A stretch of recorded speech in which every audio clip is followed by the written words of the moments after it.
Anchal east government higher secondary സ്കൂളിലെ national service സ്കീമിന്റെ സപ്തദിന സഹവാസ ക്യാമ്പിന് തുടക്കമായി. അഞ്ചൽ ഗവൺമെന്റ് LP സ്കൂളിലാണ് ക്യാമ്പ് നടക്കുന്നത്. 26-ന് ക്യാമ്പ് സമാപിക്കും.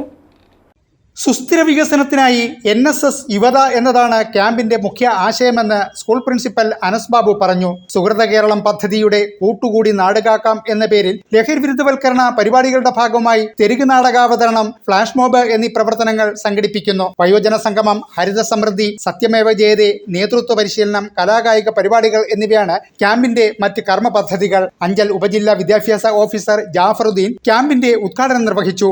അഞ്ചൽ ഗ്രാമപഞ്ചായത്ത് പ്രസിഡന്റ് A. നൌഷാദ് അധ്യക്ഷനായിരുന്നു. സ്കൂൾ പ്രിൻസിപ്പൽ അനസ് ബാബു സ്വാഗതം പറഞ്ഞു. NSS program officer Titus Jacob, panchayat അംഗങ്ങളായ S. Sajeev, Somarajan, Sreeja, VHSC principal Vinod, SMC chairman Ajayan, മുൻ PTA president Vikas, camp volunteer ലീഡർമാരായ GA മാത്യു, ആകാശ് ബാലു എന്നിവർ സംസാരിച്ചു.